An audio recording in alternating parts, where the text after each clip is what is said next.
Hi there folks, welcome back to the channel.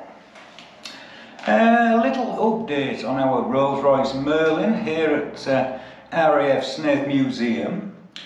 I'll put a link into the other videos which goes back to last year when two Merlins arrived and a tailwheel unit and some panel work from Halifax HR871. I had some details of what had happened on the night it was ditched, but this weekend on Sunday I had a visit from a lovely young lady and a husband who is actually the daughter of John and Alwyn Phillips, pilot of HR871, and in front of me here is the account of that night. So slightly different video this week. It's a bit of a storytelling. So let's take a look. I'm going to put my serious glasses on for this so I can see.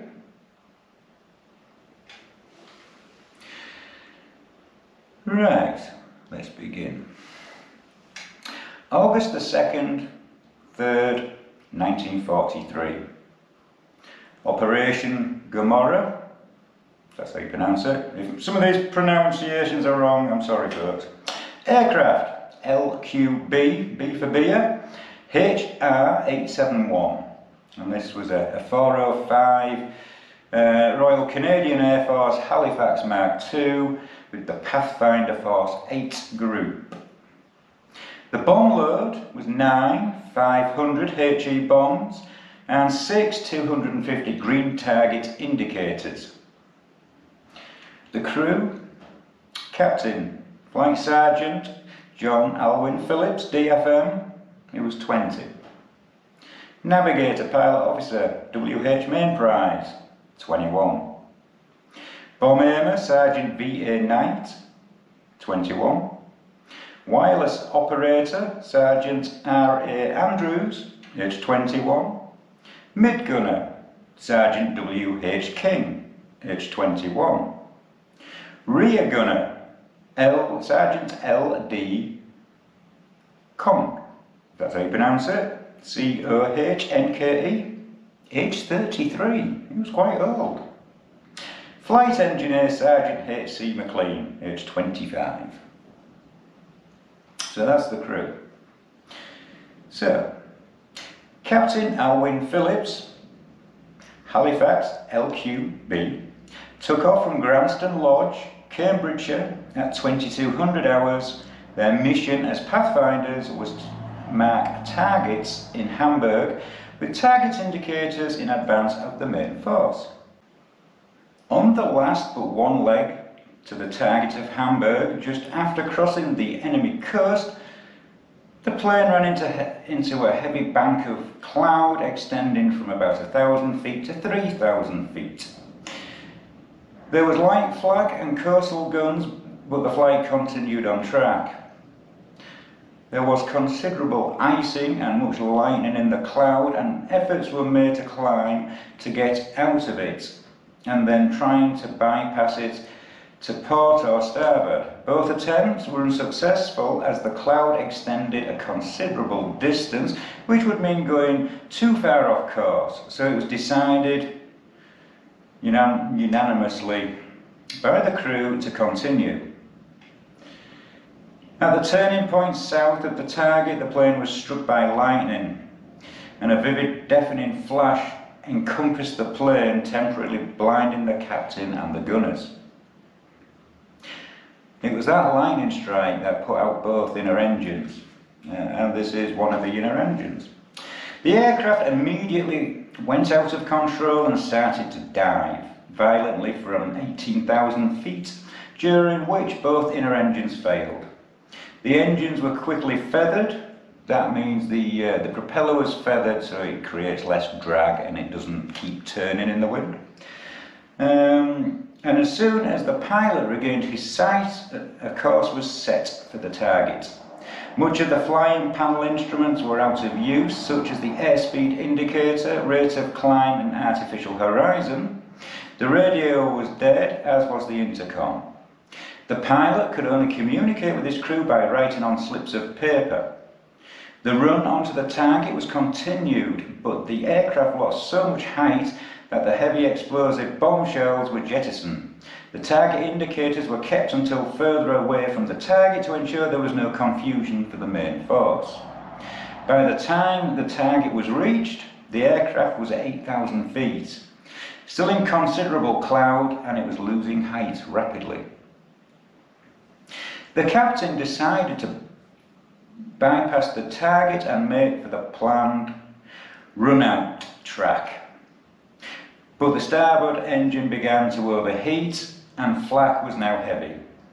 The aircraft became hard to hold due to evasive action on two engines, so the captain decided to make for Sweden, as it was clear they were not going to make it home, and this was preferable to ditching in the sea or bailing out over inhospitable Germany.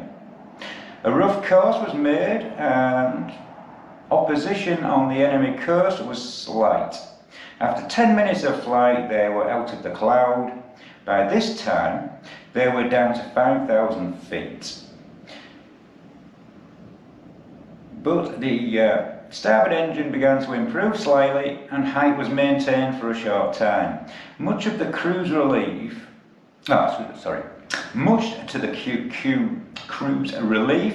the lighthouse at Falterbonus was sighted at about 200 hours British time, and the captain gave his crew orders to stand by and bail out.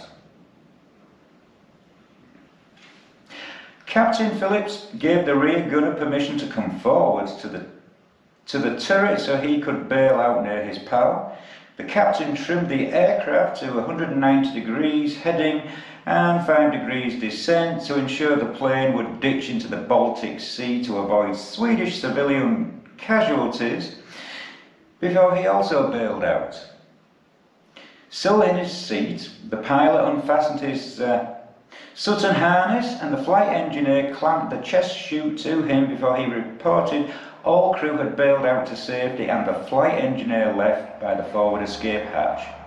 The pilot found the chute pack on his chest very cumbersome, and as he tried to manoeuvre out of his seat without knocking the joystick and thus altering the course he had set, and dived for the open escape hatch.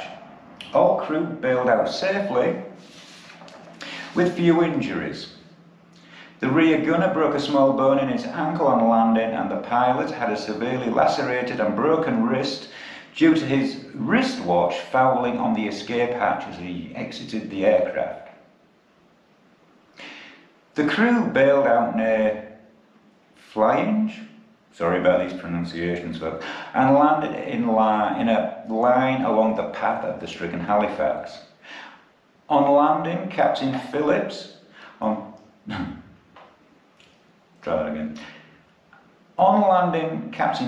landed on top of a cow near Isar, killing it instantly, much to the annoyance of the local farmer. Having left the aircraft last at 2:15 hours, when the height was 3,000 feet, he collected his parachute and came across a dairy lorry and convinced the driver to take him to Malmö, where he turned himself into the police as a prisoner of war.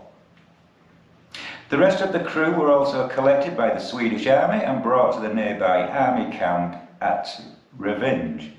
The relief when the pilot saw all his crew were safe was indescribable. I'm not surprised. They were all interrogated by the Swedish Air Force and then sent to Fallon for internment, where they stayed for a few months. John Alwyn Phillips actually had his 21st birthday there.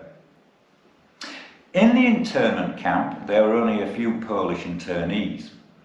At that time the Swedes were rather pro-German and conditions were not very good in the camp. Food was poor and sleeping conditions were very basic, simply a blanket and a straw mattress. Weeks later, more US Army bomber personnel bailed out into Sweden, and the camp was moved to an old mansion in the forest near Falun. The Swedes organised some civilians to come into the camp to cook food, and the conditions were a bit better. There were more relaxed rules there. They had visits from the Red Cross, and in fact Captain Phillips, unbelievably, received a cake from his mother, home in Swansea, and a gift of an apron for the camp's cook. It was his mother's intention to encourage the camp cook to ensure her son got fed well. I did like that. The air attaché came to visit the crew, and he arranged for the pilot, Alwyn Phillips, to escape if he could manage to make his own way to Stockholm. The RAF desperately needed pilots at this stage of the war. Alwyn managed to hop on a goods wagon to Malmö and escape back to the UK by hiding in the bomb bay of a Mosquito, which had been transporting ball bearings. It was freezing cold in the bomb bay and had little room to move. He landed in Scotland and because he was in civilian clothes, without an identity card or dog tags, he was thought to be a spy. So he was escorted under guard to London to be interrogated by MI5. MI5 was particularly interested to find out more about the one of the interrogators, a doctor in the Swedish Air Force who was believed to be a German spy. The rest of the crew were repatriated months later. After some well-deserved leave, the pilot trained Canadian pilots on heavy bombers. I believe that could have been at RAF Rickel, and then completed a second tour of operations with 78 Squadron. They were at RAF Breton. He flew on the last operation of Bomber Command. That fateful night became known as the Night of the Great Storm due to the severe thunderstorms encountered by the crews of the 740-strong bomber force. A high number of bombers never returned, mainly due to the atrocious weather they encountered. The pilot believed their lucky escape was due to the sturdy build of the Halifax and its Merlin engines, and the disciplined crew of which he was fortunate to be captain. Many years after the war, this was written by Sue, his daughter, my father, the pilot, John Alwyn Phillips, DFM, managed to get in touch with some of his crew and they were reunited in Canada. He was known as Taff, being a Welshman, and also as Pee-wee by the Canadians because he was small in height compared to the tall Canadians with who he flew. He even had to have chocks attached to the foot pedals of the Halifax and had a cushion to elevate him in his seat. That's quite amazing, folks. So here I have a letter that was sent by the Royal Canadian Air Force to John's parents. Let me read it out. Dear Mr. Phillips, before you receive this letter, you will have been notified that your son, Sergeant J.A. Phillips, was missing after an operational flight. On the night of 2nd, 3rd of August 1943, your son, along with his crew and other members of this squadron, were engaged in action over enemy territory. Unfortunately, his aircraft did not return from this operation. We lost one of our very best crews when this aircraft did not return. Sergeant Phillips was an excellent pilot, and his thorough knowledge of the job he was doing in the air was instrumental in making all the attacks he took part in successful ones. Information has since been received from the Air Ministry quoting Stockholm report that your son has been interned in Sweden. We were all certainly relieved to get this news. Sergeant Phillips' effects have been gathered together and forwarded to the Royal Air Force Depository, from whom you will be hearing in due course. Inquiries as to the effects should be made to RAF Depository, Hamburg. You will be pleased to know that your son has recently been awarded the Distinguished Flying Medal. We were all very pleased to learn that this honour was bestowed on Sergeant Phillips. May I say in closing how glad we were to receive the news of your son's safety. If there's anything further I can do for you at any time, please do not hesitate to write. Sincerely yours, J.E. Farquhar, Wing Commander, Officer Commanding, Number 405 Squadron, Royal Canadian Air Force. That's quite amazing, folks. What a story, folks. I'd like to thank Sue for putting all the information together and the photographs, and coming to see her dad's engine. Quite humbling and quite amazing, the story of what actually happened to HR871. And like I've said before, it's some people just said, oh, this is a piece of scrap. No. It's about the stories, and keeping those stories alive for future generations to maybe learn from. So on that bombshell, folks, thanks for watching. Please like, subscribe, ring the bell, and you'll get notifications when more videos go up. Catch you on the next one.